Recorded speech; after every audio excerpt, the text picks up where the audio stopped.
the Hulk in the Avengers movie. Nope. And the Torch is playing Captain America. I don't know. It's like the writers didn't know that these two characters existed in the same universe. It's like having like two of the same presidents, like President Obama and President Obama, and they're the same exact person. But like this President Obama wants to call himself OG Obama or, you know, MC Obama or something, and they're the same person, and they meet for the first time. It's kind of like, you remember in The Parent Trap? Lindsay Lohan. We know there's not two Lindsay Lohans, but for some reason, two Lindsay Lohans meet each other at camp, and as a kid, you're like, dang, it's two Lindsay Lohans, man, she has a twin. But then you just read the credits, and you're like, Lindsay Lohan, you're like, man, their parents had to be messed up to name both their kids Lindsay Lohan. And then you find out, oh, there's only one Lindsay Lohan. Oh, they tricked me with the movie screen. That's what this situation is like. So we're going to probably see a split screen. Human Torch meets Captain America. I don't want to see I'm not that. impressed. I don't want to see that. Plus, here's my big beef. You know what? Marvel is a great franchise. All I'm trying to say is, why are all of their superheroes in New York, number one? And number two, how come when something's going down in Queens and Spider-Man's hood, while the Fantastic Four aren't helping him out? That's all I'm trying to say. I don't understand. Like, do you not know what's going on in different boroughs of New York? I'm just saying. See, it makes sense, you know, like the Fantastic Four not like responding when Spider-Man's fighting Doc Ock, because that's kind of like a contained, you know, one-on-one type battle. But when like Fantastic Four's city is getting taken over by Galactus, which is a cloud, Zach has already mentioned, Galactus is not a cloud, but in the movie he is. A cloud that's going to destroy the Earth. Where's all the other superheroes? I mean, the X-Men are in New York. The Ninja Turtles are in New York.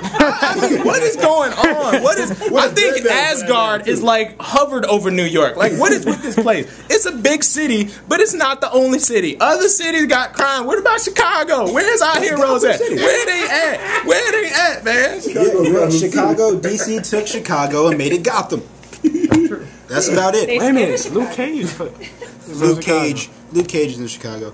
That's Who true. is Luke Cage? We don't care He about him. was on Marvel Alliance, the video game. Did I use him once? No, I did not, because I don't know who he is. I don't know who Luke Cage is. I don't want to know who Luke Cage is. Luke Cage sounds like a Mortal Kombat character. Which, by the way, was a crappy movie. I'm just gonna throw that out there. Yeah. Wait a minute, which one? Oh, Do we have to all of them? talk about both of them? Come on, Annihilation was good. Annihilation was good for who? Good. It annihilated its franchise. There is no one good. It annihilated Not its one, franchise. Ben. Not one. Not a single one. And that one was definitely an atrocity. No, not one. Okay. See, what we have here is Spider-Man 1. The original. The original. Kinda. When it was first one came made out, before everybody that. was like, what? Spider-Man? What are they going to do? They can't have him webbing around because that's never been done before. It came out. It was a good movie. Now you look back at it in retrospect, you're like, that was some nasty acting going down in Queens. Also, can we agree that Green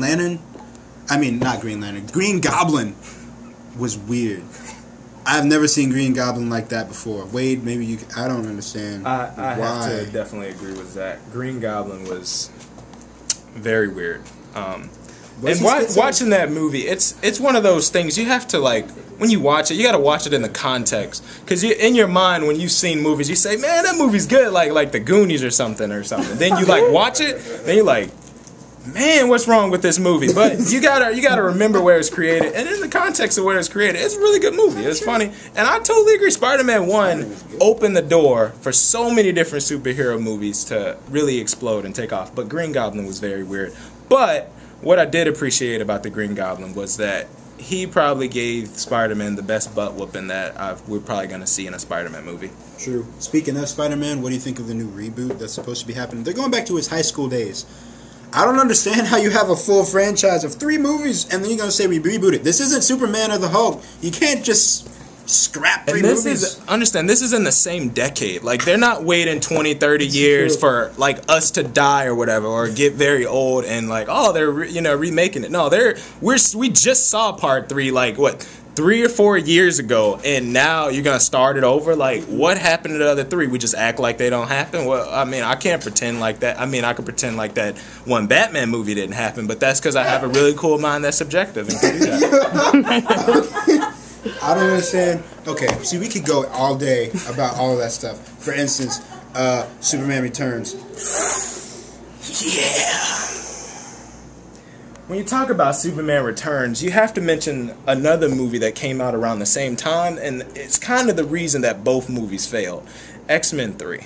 Oh. It's definitely talking about which are the lesser evils, and I probably would say X-Men 3 was the lesser of the 2 evils. But because Bryan Singer felt that it was his responsibility to put the super in man again, we ended up with 2 horrible movies instead of 1. He left his movie. I mean, he started a nice little franchise. X2 is one of the greatest team superhero movies that we probably will ever get. The other one was like League of Extraordinary Gentlemen or something, which was really creepy, but it was really good. I enjoyed it. But it's probably the best superhero team movie that we're going to get, because Fantastic Four has not delivered. But back to X-Men. X-Men 3, what happened? You can't kill off title characters. Cyclops is the face of the X-Men.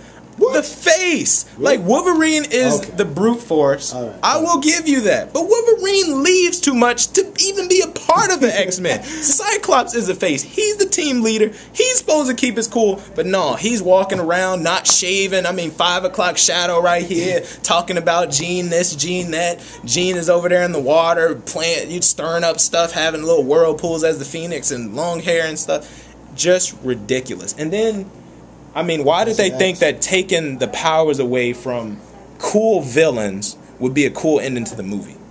And then they get characters just completely wrong. Juggernaut sees Xavier.